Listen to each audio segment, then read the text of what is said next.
How you doing? I'm Kevin O'Hara for alcoholmastery.com. Today I wanted to talk about the discomfort of quitting drinking alcohol, the inevitability of that discomfort, and a question that you should be asking yourself is why not do it now, right? Now, what is discomfort at the end of the day? It's anxiety, right? It's lack of comfort, right? It's dis-ease, right? Not disease, but dis-ease. It's a lack of ease, right? It's being uncomfortable and feeling uncomfortable. That's basically what it is.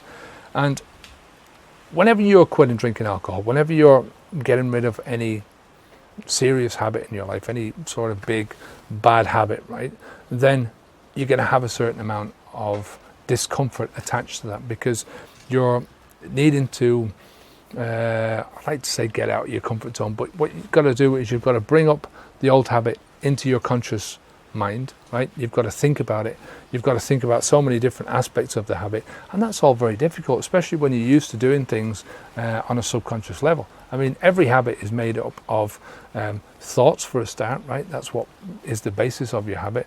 It's made up of rituals, which are tiny rituals that make up the behavior, then the behavior itself, and then finally you've got the habit.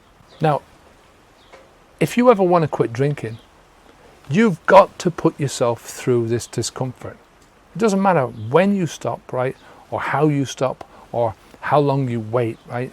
You've still got to put yourself through this discomfort, right? It still has to happen. Now, the longer you wait, the more likely the result is going to be that the discomfort will feel worse, right? You know, your drinking habit is going to become more ingrained. The rituals are going to become more ingrained. The behavior itself is going to become more ingrained. And the thinking is going to become more ingrained. So all of these things are just going to be more embedded into your life. And the discomfort then when you try and stop it a year down the road, 2 years down the road, 5 years down the road is going to be worse. You know, maybe 2 years down the road you get some bad news and you have to quit drinking alcohol because you've got no choice anymore, right? The doctor says to you, sorry, but if you don't quit drinking alcohol now, that's the end of it, right? You're dead. Right, you're dead within a certain amount of time, or you're going to have this disease, or something like this is going to happen to you, and you've got no choice but to quit. So there's no alternative to you facing up to the discomfort of quitting drinking alcohol. There's no alternative. There's no turnaround to this. There's no magical formula that I can give you or anyone else can give you. There's no magical pill, right? You know, you can go to the doctors and you can get, there's a lot of different pills that you can buy, pharmaceuticals, which will help you to suppress the desire, or they'll block some of the chemical components that break down the alcohol, which forces you to stop drinking because, you know, every time you do drink, you get sick. But all this is doing is prolonging the agony, right? All it's doing is making sure that, you know, 2 months down the road, right, when you do stop taking these pills, which you have to stop taking eventually, that you're still going to have to face into all those demons that you're putting behind you in the first place.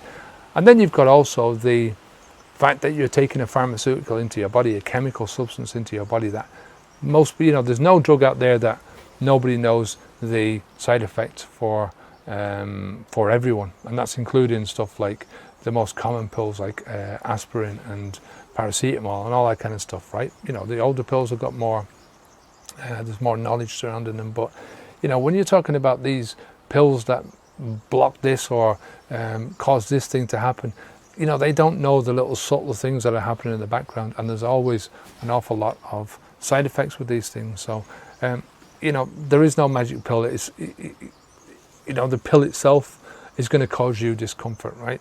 The pill itself is going to cause you more discomfort when you stop taking the pill. And even if you don't go down that pharmaceutical route, right?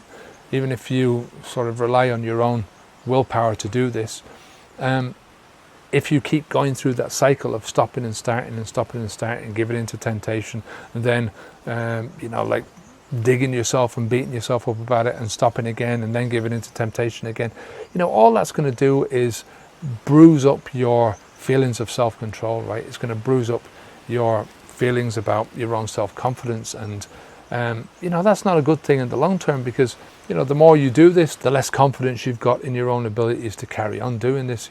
So I mean, my advice is just to push through it. It's only discomfort. It's not going to kill you.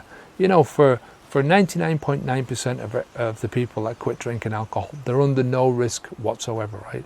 You know, there's a very small minority of people who are at risk, and they know that, you know. I mean, if you're getting up in the morning and you're drinking alcohol all day long, right, and you're drinking heavy alcohol, you know, spirits, vodka, gin, all that kind of stuff, and you're plowing into this stuff, you already know that you can't stop drinking, because as soon as you do try to stop drinking, you're getting bad feelings. But most people who attempt to quit drinking don't get any of this stuff, you know. Most people who attempt to quit drinking have gone a day, 2 days, 3 days without drinking in the recent past, you know. They've tried to stop, they've tried to moderate the drinking, so they know that there's going to be no serious side effects, right? So push through the discomfort. Push through the discomfort. The discomfort is not going to last, right? It's going to, you know, last for a certain amount of time, but it's a dynamic process. So the discomfort starts up here and it ends down here. It just gradually gets less and less and less as the days wear on. You know, time is a great healer.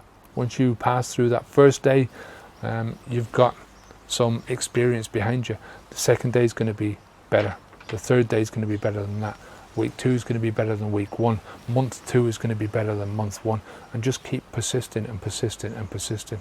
You'll eventually get there. So look, I'm going to leave it there. If you have any questions at all, leave a comment down below.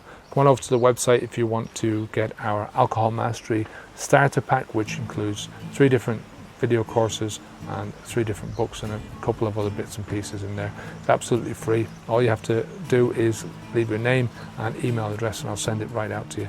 It's just a lot of material there that can help kickstart your journey. There's a lot of stuff about the psychology of drinking. There's a lot of stuff about the propaganda, trying to rip down the propaganda that's just been built up throughout our lives and to build up some new self-promoted propaganda, right? Stuff that you're putting into your head for your own good.